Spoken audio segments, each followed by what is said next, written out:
So, we talked about last week. You talked about quite a bit, and about who's gonna take that torch, man, the mantle in the SEC as far as head coach. And yes, we all think that Kirby should be or is probably leading the pack on that. But I don't know, man. With the numbers that Sark is producing out there in Texas and Austin, he could take it. Texas could end up being the team in the SEC.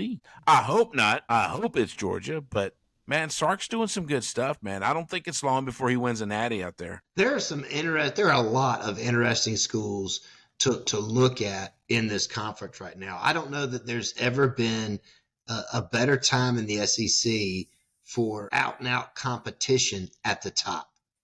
I mean, when you look at it, obviously you've got Texas, you've got Alabama, you've got Georgia, Tennessee lately, and we both have our feelings about what's coming, but lately they've been up there.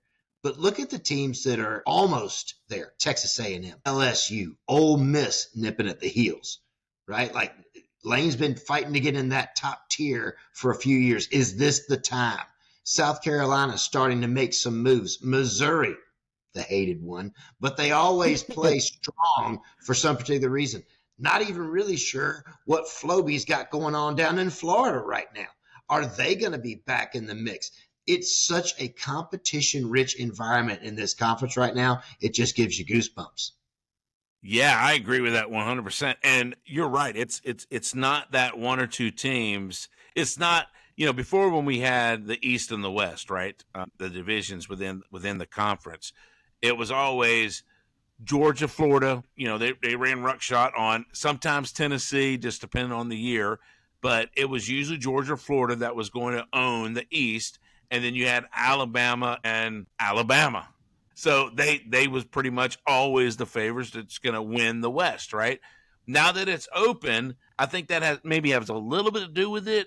But right now you have 5 or 6 teams that could compete with any of them right now. You don't have those 2 or 3 like you did several years ago. And I think Texas is part of that. I think South Carolina is part of that, Georgia and Alabama and LSU and Ole Miss. All of those teams have a legitimate shot at beating anyone.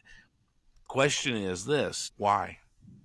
Why is there more now than there was 3 years ago, 4 years ago? In the conference? Yeah.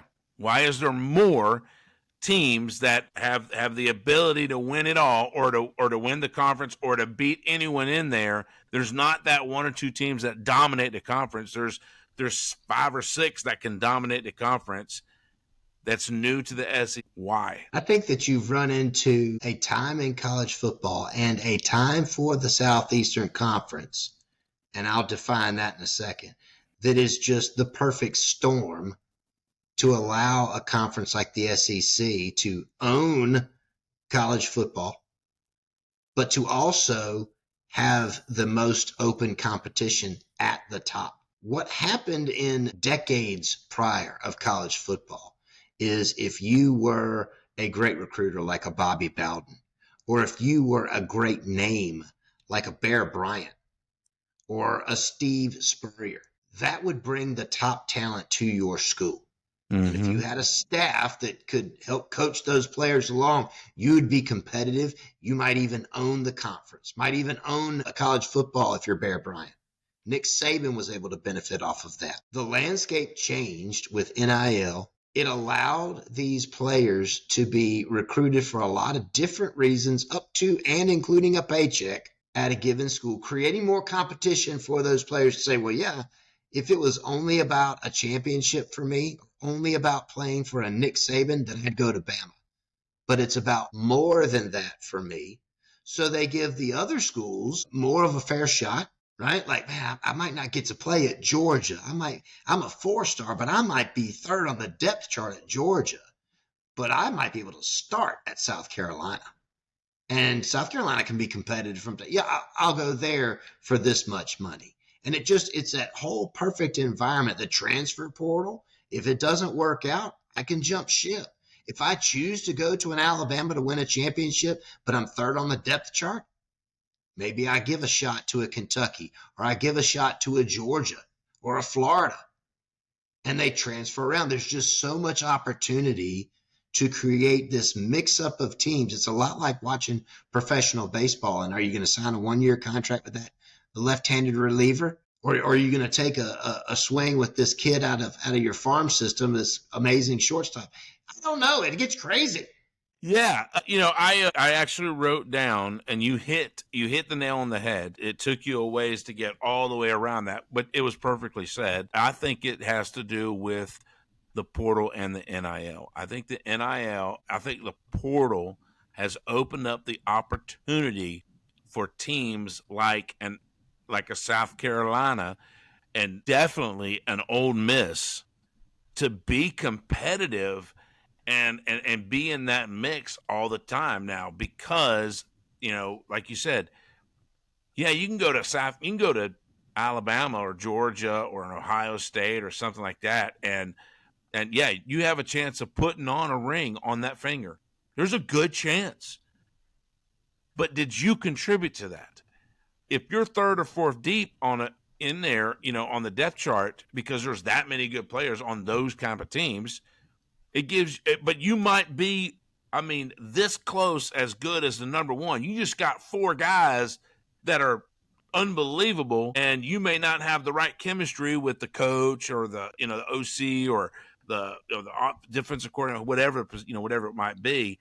But you could say, well, I'm going to bounce, and I can go to an Ole Miss or South Carolina or LSU or Kentucky or Arkansas or Florida, whoever, and make a difference right off the rip. So, but I think you're right. I think the portal and NIL has just completely changed the landscape of allowing. It did that in the SEC, but I don't think it's done that in the Big Ten. Not to the same extent, but if you look at what the Big Ten is now, because all of this comes back to money, right? And I think that's why we've seen the absolute failing of the Pac-12. Yes. And we talk about the Big Ten. Well, what did they get? They got Oregon. They got UCLA, right? Like they got and now Nico. And now Nico, right? But you've had these other traditionally solid championship contending, conference championship contending programs that are also coming into the Big Ten. Yes, we believe that the SEC is by far the better conference, but I would argue that the Big Ten is getting competitive. Certainly they're the closest second. Oh, there's no doubt about that. And I actually think give it 1 or 2 more years, and the Big Ten is not done growing. I'm going to tell you that right now. Right. They're going after Notre Dame. They want Notre Dame bad.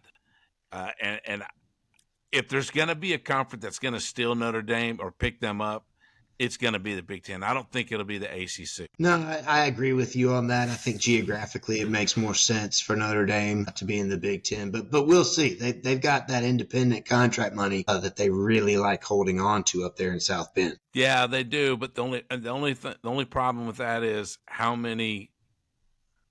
It's going to be tough for them to get in. I mean, I think it lessens their opportunity to get into a 12-team playoff if they stick with 12. If they go to 16, then they might just stay independent and say, this is what I'm going to do. Who knows?